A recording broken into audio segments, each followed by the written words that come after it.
Hey everybody, today I am flying solo as my brother went to a toy show in Pittsburgh, so I decided to check out a couple local flea markets. This first one is pretty close to my house. I usually pop in here like every other weekend or so because they have a lot of older cards.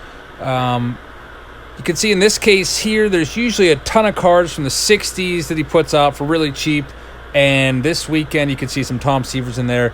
This was definitely no disappointment, so I'm going to pick some of these cards up. My brother actually beat me to a couple decent cards in there. He picked up a 75 George Brett rookie card for $4 and a 1980 Topps Ricky Henderson rookie card for $10 that was in really good shape. My brother stopped by this card store yesterday, so he got a day jump on me. But you can see they have lots of different boxes there, so I'm just seeing if anything's different. And now I'm going to go and buy those cards. Nice. Check out these ones here. You must have a nice collection. Yeah, I like to buy these older cards from the 60s. Reggie Jackson. Let's see what else here. These ones. These should be coming in about an hour and a half. Under this table. Usually comes in like what? 11:30, 12. I can't see the clock too good from here. Okay. I'll probably about another hour. They'll probably in.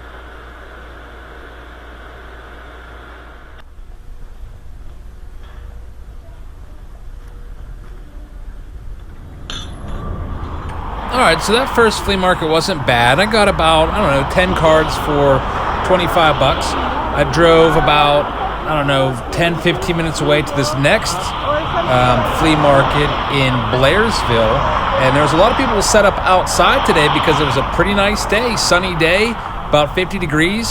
Spring is finally here, so I was looking for cards. There's some football cards on that table.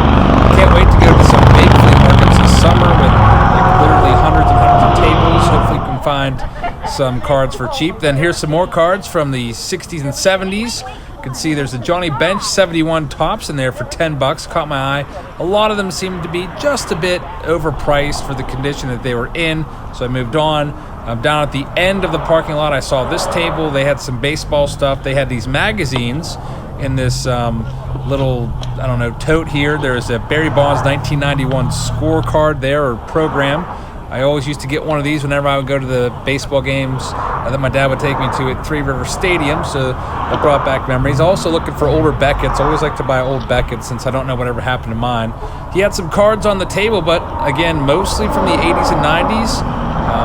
That entire collection there is maybe worth like $1 or $2 to me, so I passed on that. And then underneath, they had some football cards, and as you know, I have pretty much zero interest in football, so there might have been like a Hall of Famer on that front page that's worth a lot of money, and I wouldn't even know it.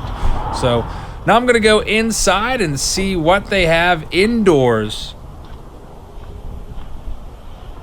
All right, it had been about 2 months since we were last here. This is the place that I bought the Billy Ripken error card at with the saw cut in it. This seller here was not here today, but you can see those boxes back there were there last time. There's 8 to 10 800 count boxes that are like barricaded back there, and there's no way to get to them, which drives me crazy because I don't know what is in those boxes. It could be cards from the 70s. He did have some cards from the 70s last time, so I'm wondering if could those all be 70s cards, or are they all like 1990 score? I don't know, but there's no way to see what's back there, and the seller was not there today, kind of driving me crazy looking at those boxes. So I continued on. I saw this table pretty cluttered, but there are some baseball cards here. That 1989 Flea set caught my eye, so I wanted to get a quote on that, and the guy wanted $5 for it, which isn't a bad deal, but quite honestly, I didn't feel like standing around and looking through 660 cards to make sure the Griffey Jr., Biggio, Smoltz, Johnson, and Sheffield rookies are in there. That's one thing I hate about buying opened sets, because you never know when a card is missing. Last time I bought the 89 Fleer set, the Griffey was missing. You can also see a giant box of cards here, all mostly from the 90s and late 80s. That entire box of cards literally is probably worth I don't know, $2. So obviously I really had no interest in that. Junk wax at its worst. Some more 800 count boxes, but again, more cards from the late 80s.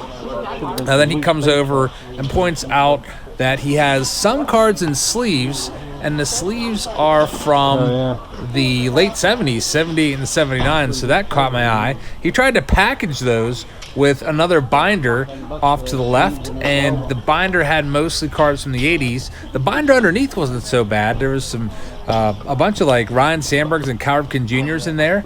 If he had given me that binder plus the sheets, I would have probably done it for 10, but he wanted to give me that little orange binder with a couple Tony Gwynn's in it, and I didn't really see that binder itself being worth $5. So he's gonna make me an offer, $5 for these cards and sheets. Oh yeah, all-star card. I already have most of these ones. How much for just the sleeves? $5. I'll show you the exact cards in those sheets at the end of the video, but I also noticed this blue bin, and I hadn't noticed it before, but there's also a lot of cards in there. And there are some cards from 78 and 79 in there, which kind of caught my interest, but a lot of junk wax cards from the 80s and 90s again. So decided to give it a look and see if there's any cards that really stood out, but really wasn't worth it. I might have paid a few dollars for that tote, but really I don't need any more commons. I already have literally a million in my garage. So I moved on and walked toward the back area. As you recall, there is a woman back here that has tons of cards. I bought the Billy Ripken card off of her before, an 89 Topps traded set. So I wanted to see if she had anything new in. You can see her 89 Bowman rack pack is gone. It was hanging up there before, and now it is, I guess somebody bought it. So I'm going to check this place out, and looks like it's pretty much the same stuff as last time, which is kind of to be expected because not a whole lot of people are buying cards from the 90s. Down in this tote, there are some team bags of Topps Gold cards from 1993 and a large Dwight Gooden 5x7. And over to the right, there's a table with just a bunch of random cards. I was thinking about, I wonder what she would sell me all her cards for. Honestly, I probably would give her around $200 for everything in her entire store. I did see there was some 83 Topps right here, so I checked them all out, but they ended up being commons. Whenever I buy large collections, I usually give $1 per 1,000 cards. That's why I said about $200. She probably had about 200,000 cards altogether throughout her. She had like 3 rooms of stuff. Also notice this little gem here. It is a photo stamp page from, I think, the late 60s, but it had a $75 price tag on it. So something like that I'd like to find for less than $5. Not really even sure what that would be worth, but there's also a pretty cool picture there of Babe Ruth, but I didn't buy it. So moving on, this last room just had a few boxes of cards from the 90s, $5 a box. But again, no thank you on cards from the late 80s and early 90s. So that's it for my trip to the flea market. Now time for the recap. Hey everybody, I'm back from the flea markets, and I'm just going to show you real quick what I picked up. First, right here, I have 5 sleeves. So that's roughly, I think it's 45 cards if all the sleeves are filled, and they are. So 45 cards here, a little small collection of cards from 78 Topps and also 79 Topps. I got all of these for $5. The cards are in pretty decent shape. You can see the first page here has some Hall of Famers on it, like you got Goose Gossage. You've got Jim Rice up here, Rod Carew. Let's see who else is here. Then you got some team cards. Second page, from 79, we got a Carlton Fisk and a Mike Schmidt, Eddie Murray. And then at the top, we've got Tony Perez, Bruce Sutter, and Fergie Jenkins. I saw that this seller, as you saw, he had tons of cards.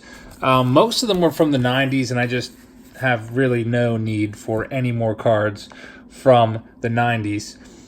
Tom Seaver, Hall of Famer. Lou Whitaker had a nice career. Then we got Everyone Loves Del Murphy, Eckersley, Yount, Winfield, Steve Carlton, and Paul Molitor. It would have been nice to find an Ozzie Smith rookie in one of these sheets, but, you know, can't be too greedy. Then we got a couple Hank Aaron cards there from the record holders cards there. Raleigh Fingers, Andre Dawson, Alan Trammell, not too shabby. And then the last page, you can see got Thurman Munson, picked up his rookie card last week. Gaylord Perry, 2 Willie McCoveys, and a Rod Carew. And then we've got at the top of Johnny Bench and a Don Sutton. So all those cards for $5.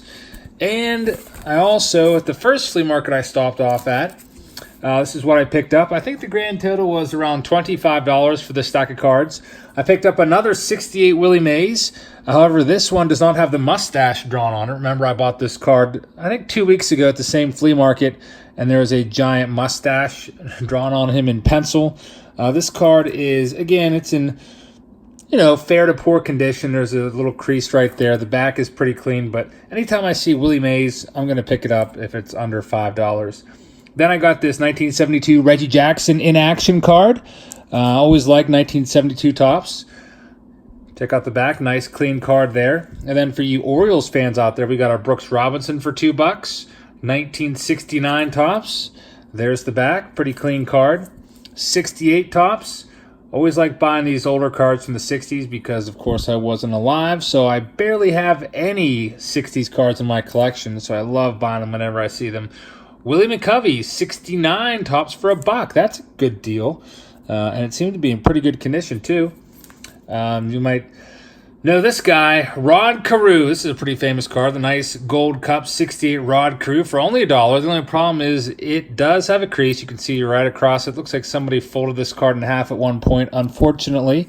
But still a really awesome card to have, Rod Carew. And then you might be familiar with these cards if you bought Topps Heritage, especially Topps Heritage Minor League. There was tons of these Decal Edge cards in Minor League Heritage. And this is a nice Willie Mays from 1969 for $2. Looks like it's autographed, but that's just printed on there. And then there's a little crease right there up in the corner, but pretty cool. If you bought 2018 Heritage, you have seen a lot of these. And then a 1967 Hank Aaron card, a little crease right there up in the corner, but pretty nice card for $4. Bought another one of these Pete Rose cards for $2. Another Deco Edge card. Check out the back. This one's in a little better shape than the Willie Mays. And then the last 2 cards I picked up were 2 Tom Seaver cards for $3 a piece. 68 and 69, so just missed out on his rookie card. His rookie card is 1967 tops. I think it books for $600.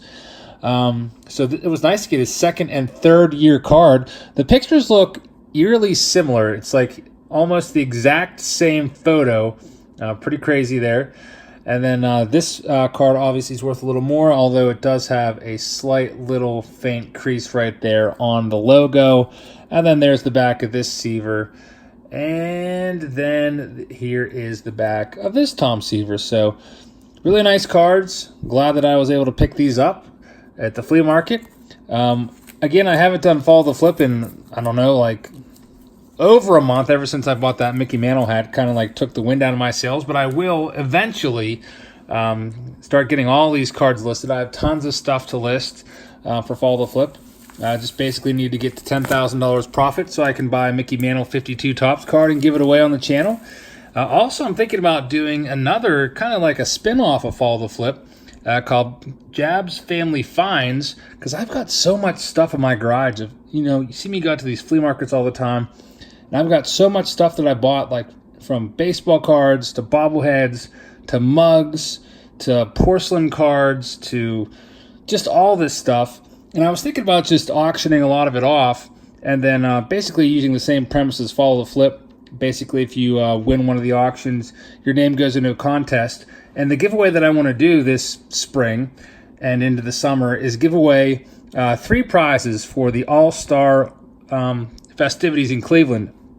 Give away All-Star Game tickets, 2 tickets to the All-Star Game, which would be pretty crazy, 2 tickets to the Home Run Derby, which would be the second place prize, and 2 tickets to the All-Star Sunday, which is the Futures Game and also the Celebrity Softball Game. So that would be the third place prize. So that's something I might start doing, because I just think that would be pretty cool, and I would be able to meet you there because I'll be there for at least 2 of those 3 days and deliver the tickets to you in person. I think that would be pretty awesome. So that's just something I have in the works.